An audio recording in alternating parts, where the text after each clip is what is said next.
देश संविधान से चलेगा या शरीयत से चलेगा? ये सवाल मैं जानता था कि ये सवाल जरूर आएगा। ये सवाल आता क्यों है?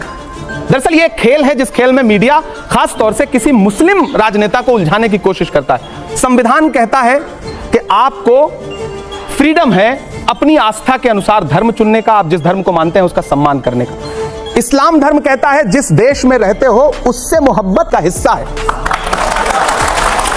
ये सवाल क्यों आता है कि आपको देश ज्यादा पसंद है या इस्लाम पसंद है, या देश ज्यादा पसंद है? संविधान तो धर्म के आधार पर नहीं कहता है। अगर कोई मुझे पूछे कि आपके वालिद संविधान में लिखा है धर्मनिरपेक्षता के बारे में, नहीं, संविधान में धर्मनिरपेक्षता लिखा है तो धर्मनिरपेक्ष, मैं आप मेरे सामने अभी पूजा करिए, भजन गाइए, मैं आपका सम्मान करूंगा। मैं नमाज पढ़ूं, मैं कुरान की आयत पढ़ूं, आप मेरा सम्मान करिए। धर्मनिरपेक्षता का मतलब यह है। धर्मनिरपेक्षता का मतलब यह नहीं है, गलत तरीके से व्याख्यायित किया गया। सेकुलरिज्म का मतलब यह नहीं कि आप मेरा धर्म मानने लगे, मैं आपका धर्म मानने लगूं। हम दोनों एक दूसरे के धर्म का सम्मान करें, यह है सेकुलरिज्म। अमित शाह जी ने भी सदन के अंदर बोला, बीजेपी कहती है कि शरीयत को मानना है तो पूरा माना जाए, मुसलमान सेविंग्स अकाउंट ना खोलें, लोन ना लें, बैंक में नौकरी ना करें। वो कहते हैं कि शरीयत के क्रिमिनल लॉ को भी माने, चोरी करने पर हाथ काट दें, बलात्कार पर सिर कलम कर दें। गृह मंत्री महोदय से कहना चाहता हूं कि आप संविधान को मानते हैं तो पूरा माने, आधा अधूरा मत माने।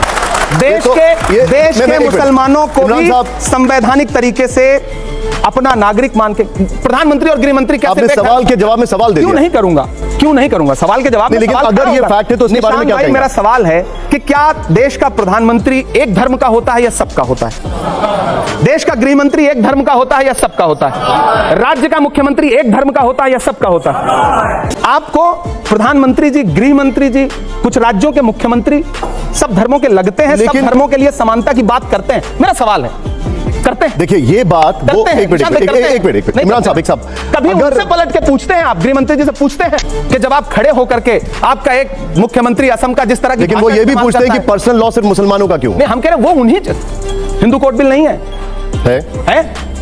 इस देश में सिखों के लिए अलग से, लेकिन उसके लिए कहा जाता है कि कांग्रेस ने उसको ऐसा बनाया कि उसमें कोई भी स्पेशल अधिकार नहीं मिलता। मीठा मीठा गप, कड़वा कड़वा थू, कुछ भी हो आप बाकी जाके कांग्रेस पे, क्योंकि आपको मुसलमानों के कंधे पे बंदूक रख के वोट मांगना है, इसलिए आपको मुसलमानों को टारगेट करना है। मुझे पता है आप मस्जिदों के नीचे भगवान नहीं ढूंढ रहे हैं, आप वोट बैंक ढूंढ रहे हैं। देखिए सच बात है, मोहब्बत की सदाएं देना और मोहब्बत के लिए लोगों को एकजुट करना थोड़ा मुश्किल काम है।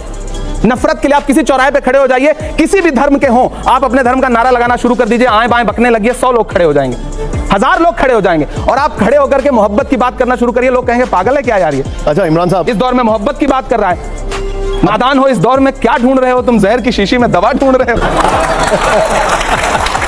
इमरान साहब, अगला शेर नहीं मिसरा सुना रहा हूं और आप इसको पूरा मुकम्मल करिएगा।